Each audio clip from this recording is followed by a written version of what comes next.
way, Smitty. It's right over here. Now, I want you to know that I'm bringing you over here as a friend, and not as a policeman, and not in your official capacity. And I'm just going to come right out and be honest with you and tell you it's gone. What's gone? Officer Smith, I think we should be a bit more official about this inquiry. Now, what's gone? It was a wheelbarrow. I mean, It was a parsley. wheelbarrow. It was a wheelbarrow full of parsley. Wheelbarrow full of parsley. Now, that's not your everyday robbery. Well, I guess whoever it belonged to must have come and taken it away, so it was a false alarm. No, wait. Why would anyone put parsley in a wheelbarrow? Well, I guess they wanted to make deliveries. Me? All right. Did we establish that the wheelbarrow was full of parsley? No, partially. Partially full or partially parsley? Partially parsley. Partially parsley. Possibly. Possibly partially parsley. Probably. Probably, possibly, partially parsley. Now, what I'm trying... Oh, Smitty and Hoppy. Hey, Rollo. Hey, how you doing, Grady? Ready? Fine. Wow, you're just in time for dinner. I just got through, and I got plenty, and you should come on in and join me. You'll love it. Hey, yeah, that's a good idea. Why don't you stay for dinner? Hey, why not? It's almost quitting time. What do you say, Hoppy? All right, let's get it in. Get it on. Get it on, get it on. Yeah.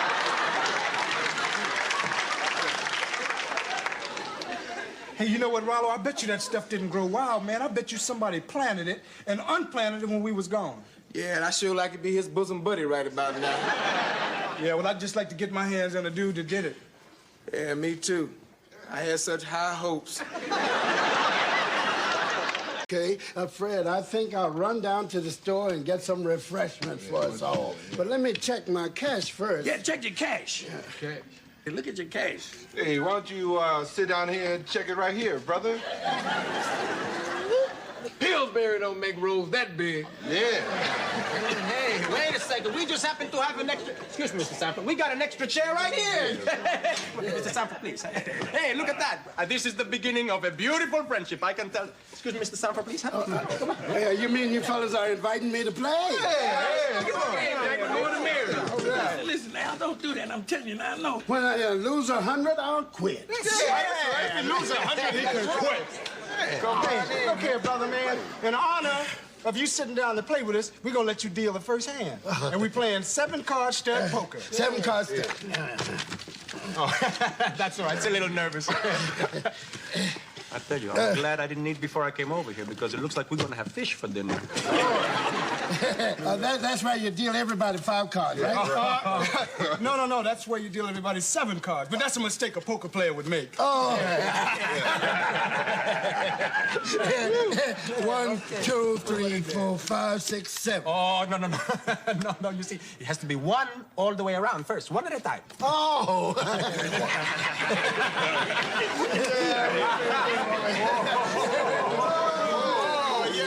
Well, here we go, fellas, and may the best man win. Down and dirty. All right, here we go. That's it. Okay. Listen, no, Al. No, Al, no. Don't play. Oh, no.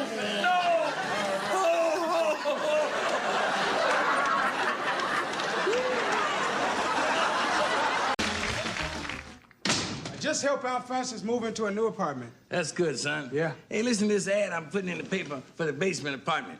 Hey, wait a minute, Pop. That apartment is in no condition to be rented out. The pipes need fixing. Oh, you crazy. Ain't nothing wrong with them pipes. All we need is a tenant in there because the mortgage payment is due day after tomorrow.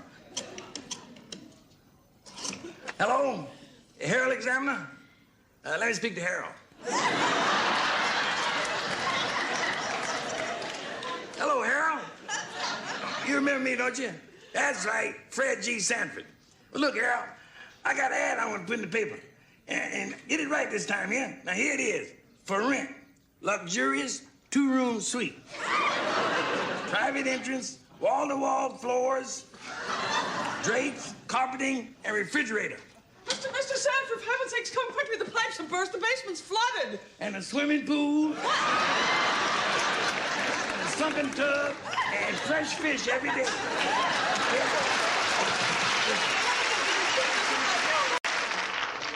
Hey, listen, son. This is the third day without no TV. When you gonna get it fixed? As soon as you start taking them exercise classes. How come you ain't sitting in your chair?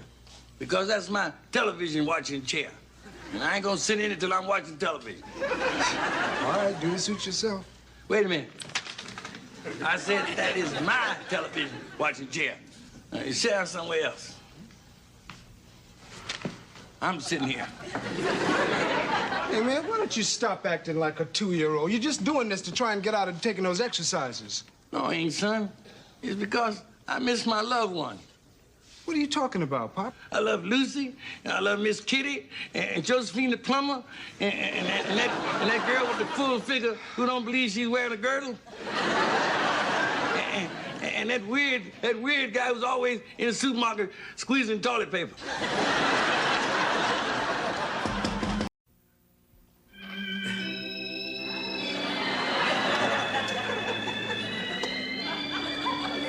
Tune in tomorrow for another episode of The Edge of Despair.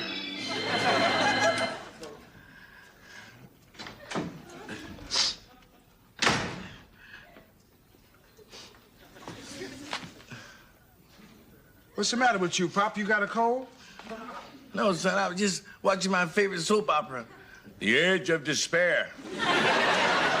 See, today, Paul and Harriet had to tell Erica and David that Louise was going out with another guy behind Paul's back.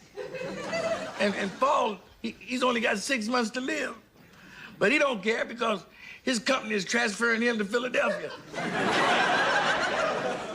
Pop, I'm really not interested in that soap opera business. Aren't you preparing yourself for tomorrow's vote on Sam Jordan? Yes, son, I've been thinking that maybe he should be allowed to build those projects. Pop, I thought your mind was made up that you were going to vote no. I think you should give it some more thought. I thought of it 1,000 times. Pop, how can you go into that committee meeting tomorrow and say yes in favor of that fraud? Well, there's a little trick I do with my mouth. Yes.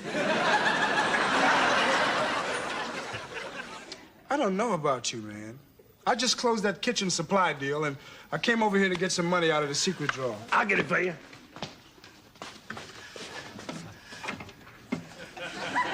Would you move out of the way, please? I don't have time to fool around with you. Hey, Pop, what's Sam Jordan's car doing in the drawer? Well, I was thinking about building some projects out here in the backyard, and I wanted to get an estimate. And I suppose this $1,000 written on the back is an estimate? That's right. That's wrong. Jordan was over here today, wasn't he? And he offered you a $1,000 bribe, didn't he? Well, not exactly. He wants to buy some merchandise. Come on, Pop. What do we have in this junk shop that's worth $1,000? That ashtray. I don't believe it, man. My own father, you sold your honesty and your integrity and your dignity for $1,000, man. You think I could have got more? I'm so ashamed of you, I feel sick. Well, then take 5 of these and call me in the morning. That's it. I can't talk to you. You do what you want to do, but just remember one thing. Let your conscience be your guide. Well, my conscience got a very bad sense of direction. But I'll think about it. Yeah, you do that. Yeah, you...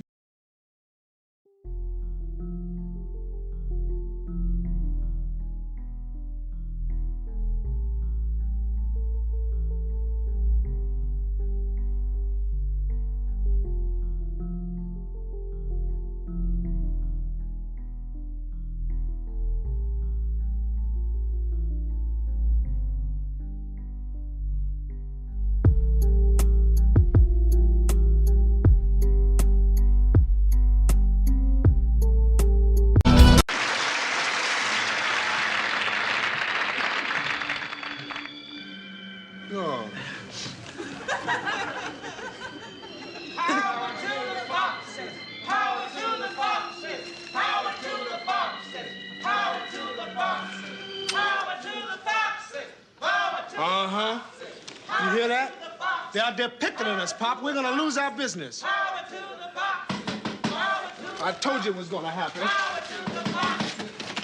We did it! We did it! We did it! We We did it. What did you do?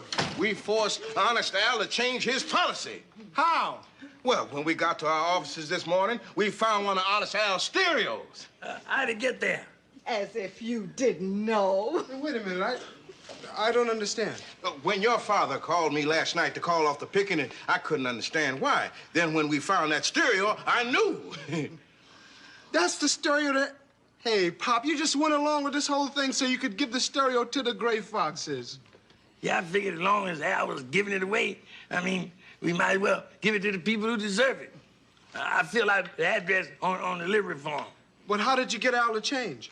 Well, when we found out how good it sounded, we went down to Honest Al's and we demanded that he let us buy it on time. And when he saw how many of us want to buy, he changed the policy. I'm proud of you, Pop. Hey, you ought to be, Lamont. We are. I sure am. Oh, Freddie, you're so wonderful, so easygoing. Want to fool around? Are you crazy? No, I mean it. You're so soft, so warm, so soothing. I need you. You don't need me. You need a sitz bear. Well, we don't have to get married. We would just live together. I think it's a great idea, Pop. No, don't do that, son. No. I can't live in sin. Well, come on, ladies. We got work to do. Don't do that. I don't like that stuff. Power to the foxes. Power to the foxes.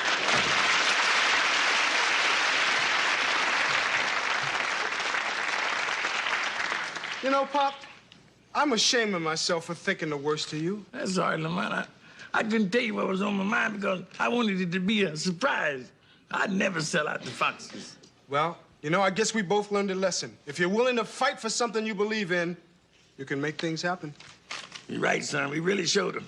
Except for one thing, we still don't have a stereo. You threw away the old one and gave away the new one. If you want to listen to music, I'm afraid you're going to have to go to Aunt Esther's house. No, son, we have different tastes in music. What do you mean? I respond to easy listening, and Esther only responds to the mating call of the moose.